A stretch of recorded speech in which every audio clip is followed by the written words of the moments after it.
Good day, dear colleagues. To answer stage 2, talking about jobs of activity. If I could have any job, I think I would like to be an electronics engineer. Electronics engineer for a big tech company.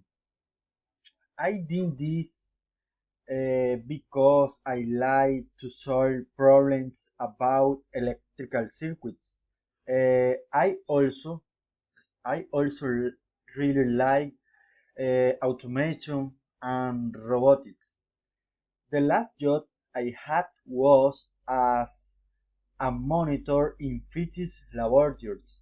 I think it has been my most important job because I learned a lot more about the experimental part of physics.